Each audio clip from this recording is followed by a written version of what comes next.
আর একটা কাউন্টার যেখানে আমি দেখছি আমার মেয়ের ঘরে একটা ফ্লাওয়ার ভাস নেওয়ার আছে, দেখি যদি পাই। যাচ্ছি এখন শান্তিনিকেতনের মেলায়।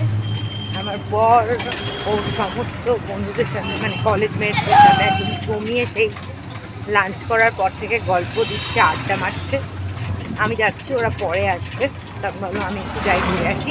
একটা টোটোতে উঠে পড়েছি, গিয়ে যাচ্ছি। আমি শান্তিনিকেতন পৌষ মেলার মেন গেটের দিকে চলে এসেছি। অনেক দূরে টোটোটা নামিয়ে দিয়েছিল, বিকজ ওরা পুলিশ আর অ্যালাউ করছিল না। মানে কলকাতা দুর্গাপুজো ভাইবসটা লাগছে আর কি, জনসমুদ্র চলেছে, টার্গেট মেলা। ঢুকে পড়েছি মেলায়, প্রচুর ভিড় দেখতে পাচ্ছ তোমরা। অনেক স্টলস রয়েছে। আমি জাস্ট ঢুকেছি, আমি একাই খুব ভালোই বলছি, বর এলে না দাঁড়াতে দেবে না, ঘুরবে। ও অ্যাকচুয়ালি আমি শপিং করলে ও টায়ার্ড হয়ে পড়ে, ভালো লাগে না। তো সেই জন্য আমি আগে ভাগে একাই চলে এসেছি, যাতে একটু বেশি করে নিজের মতো করে ঘুরতে পারি। এই সমস্ত দোকান রয়েছে, চলো আরও এক্সপ্লোর করি। এই হচ্ছে গেট, দেখো জনসমুদ্রটা, অনেক মাটির মূর্তি। ভালো লাগলো। হরেক মাল 5 টাকা, অনেক ভিড় রয়েছে। সত্যি 5 টাকায় পাওয়া গেলে ডেফিনেট ভিড় হওয়ারই কথা। 10 টাকার স্টল চাবি রিংগুলি পাওয়া যাচ্ছিল অ্যালফাবেট, কিন্তু আমার যেগুলো অ্যালফাবেটের দরকার আমি সেটা পেলাম না, তাই নিতে পারলাম না।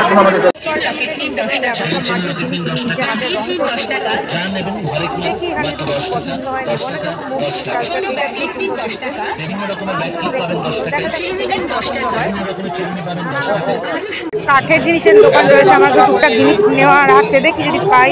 10 টাকার কাউন্টার পেয়েছি, অনেক ভ্যারাইটি আছে। আমি কিছু জিনিস এখান থেকে নিয়েছি, ভালো অনেক কালেকশন। দেখাবো তোমাদের কি নিয়েছি। একটা ড্রিম ক্যাচার বিক্রি করছে, তো একে আমি বলে গেছি নেবো, কিছু কিছু এসেছি, বলো দেখি নেওয়া যায়। 500 का चेंज होगा, 500 का चेंज होगा, 500 का चेंज। देखो और दुकान कलेक्शन को देखिए दी, सब लोग मस्त देखो, ये बड़ो। हाँ मुझे वो पैकेट का दो ना, ये ले लो, वो पैकेट में दे दो, वो वाली दे दो ना, वो वाली दे दो ना। খুব আছে, ছোটো ছোটো কুচকুচাও আছে, অনেক খুব সুন্দর দেখতে, খুব ভালো লেগেছে আমার স্টলটা। এতক্ষণ অবধি একটা ভালো স্টল পেয়েছি, ছিল না তবু ভালো হয়েছে। বাচ্চাটার কাছে নিয়েছি, এটা দেখো অনেক রকম রয়েছে, ইডলাই বাকি। চলো এখানে একটু দেখি। পাখা পলার নোয়া, সিঁদুর, সিঁদুর কৌটো সব রয়েছে এই স্টলে। পিঠেপুলি স্টল রয়েছে, কাল শান্তিনিকেতন পৌষ মেলা পিঠেপুলি স্টলটা তো অবভিয়াসলি থাকা উচিত। হলো পার্মানেন্ট দোকান। আমি মেলা থেকে বেরিয়ে পড়েছি, কারণ ভীষণ কষ্ট হচ্ছিল, বরের সাথে কথা বলতে পারছিলাম না, নেটওয়ার্ক পাওয়া যাচ্ছিল না। তো এখন এখানে এসেছি, দেখি এই স্টলগুলো থেকে যদি কিছু পাই। আর একটা কাউন্টার যেখানে আমি দেখছি আমার মেয়ের ঘরে একটা ফ্লাওয়ার ভাস নেওয়ার আছে, দেখি যদি পাই।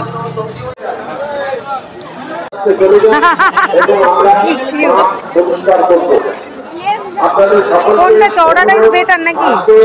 এবারে আমার বর এসছে, আমি এবারে ঢুকছি যেখানে কাপড় টাপড় পাওয়া যায়।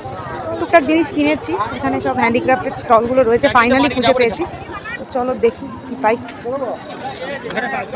সেটাই দেখছি। ডোকরার একটু যাবো আমি, আমার ঠাম্মার এরকম একটা ছিল ব্যাগ গোল মতন, এটা আমি নিতাম আগে। এখানে বেশ পছন্দ হয়েছে, দেখি যদি কিছু পছন্দ হয়। অনেক রকম জিনিস আছে, নানা রকম বড় ব্যাগ দেখি। এটা খুব সুন্দর স্টল, কত বড় লাগতো। হ্যাঁ এই ডোকরার দেখেও রয়েছে, কত বলবে দেখো, নেবো কি?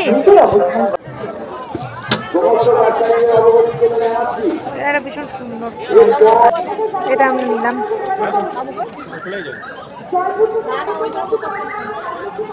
অনেক রকম রয়েছে। আমাদের মেলা ঘোরা কমপ্লিট, এখন একটু কফি খেতে এসেছি। এমন অবস্থা, এখানে কোনো নেটওয়ার্ক নেই, মানে আমার হাজব্যান্ডের সাথে আমি কোনোভাবে কানেক্টই করতে পারছিলাম না। প্রায় 8 ঘন্টা করে ফোন করার পরে ও আমাকে ফোন করছে, আমিও ফোন করছি, ফোন আসছে কিন্তু কোনো কথা হচ্ছে না, সিগন্যাল নেই। যাই হোক, প্রচুর মানুষ হারিয়ে যাচ্ছে, ওরা কন্টিনিউয়াসলি মানে অ্যানাউন্সমেন্ট করেই যাচ্ছে, আপনারা শুনতে পাচ্ছেন। কফি খাবো, তারপর যাবো।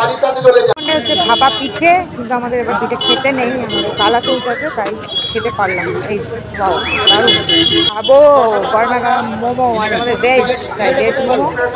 তারপর চলে যাবো রেস্টুরেন্ট। কি কোল্ড ড্রিঙ্ক? কোল্ড ড্রিঙ্ক আগে হলো, এখানে দেখিনি আমি কোনো। সেই বিখ্যাত গাছ শান্তিনিকেতন, সন্ধে হয়ে গেছে তো, খুব ভালো লাগে জায়গাটা, আমি আগেও এসেছি। তো আমরা মেলার থেকে ফিরে এলাম, ভীষণ টায়ার্ড লাগছে, মানে এত হাঁটতে হয়েছে। সব নো এন্ট্রি, মানে আমাদের কলকাতায় দুর্গাপুজোর সময় যা হয়, মানে এটা সেম জিনিস। আধার বেশি রাস্তা হেঁটে ফাইনালি আমরা পৌঁছালাম। এবার ঢুকে যাবো আমাদের রিসোর্টে। দাঁড়াও তোমাদের দেখাচ্ছি, সুন্দর লাগছে খুব সন্ধ্যেবেলা, তো দেখাচ্ছি দাঁড়াও।